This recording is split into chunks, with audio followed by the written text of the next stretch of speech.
Earth, Wind & Fire still was gigantic. Ohio players all through time, still gigantic. And then Bootsy, Parliament, and that came a little bit when I started getting 14 to 16 years old, and I started my own records, getting my own records. So I had Jeff Beck and Doobie Brothers and Parliament and Rush. Were you able to start seeing these people live though? You were a teenager. Yeah, so now by now I have all these people, all my heroes I've met, all these people we're mentioning, I eventually got to become either acquaintances or friends with, which is really pretty crazy too.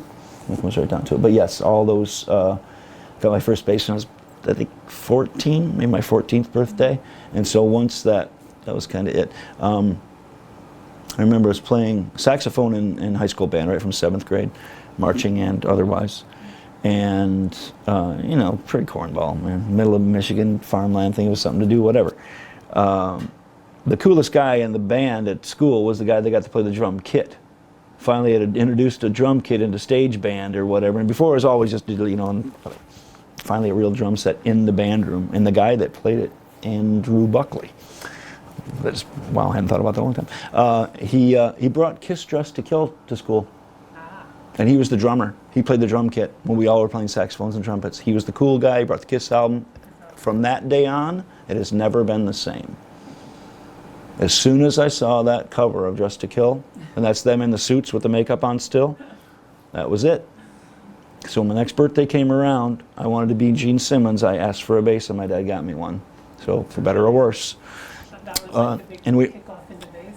it was, yeah, and into everything I put, you know, at that point in my life, I was a farm kid. I was raising and showing horses on Michigan's circuit, local, regional, and state circuits with my horses, and raising, you know, rabbits. At any given time, I'd have 60 to 80 rabbits, and I sold them for meat and for pets. I also raised chickens. I would each spring I bought 50 Cornish hen chicks like this for 50 cents a piece.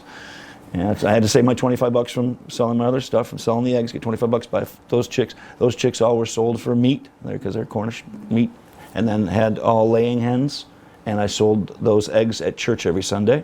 And so that's how I got my money together to buy my outfits and my cowboy hats and my boots and stuff. When I was 11 years old, I spent $110 on a pair of shark skin boots that I fit in for 5 months.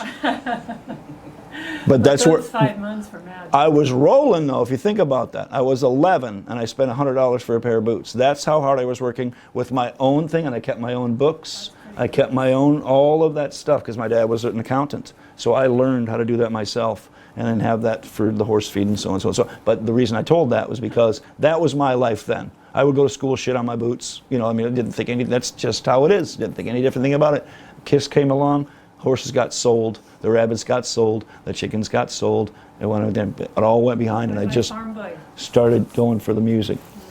So there was from a church youth group, Methodist church youth group. There were 4 of us, and we decided who we were going to be in Kiss. I said I was going to be Gene and Paul and Gene. Well, my brother's got a guitar, I'll be Ace. My brother's got a drum set, I'll be Peter. And I think I can get that guitar from my brother, and I'll be the other. You know. So that's how it all kind of started. That's funny. And then played bass and got in bands with guys that were you know, always 8 or 10 or 12 years older than me. Did you want to go to New York though? No, California. But they were in New York. That didn't matter because they were huge in Michigan. They came to Pontiac, came to Detroit, came to, you know, Kalamazoo, came to, I mean, they were huge in Michigan first, yeah. Ohio and Michigan, but they were from New York, yes. But they were yeah. out of New York, so you think that would make you I don't think I had that kind of purview yet of be able to say like, wow, New York's this place and I can go there and see Kiss or something. Don't think I had that. I think it was that because they were accessible enough within a 300-mile radius, and there was things, and they played them on the radio and those kind of things, I guess I maybe was close enough to them. But as far as the traveling thing, we always looked west. You got to go to Los Angeles to be a star, and that's what I did ultimately.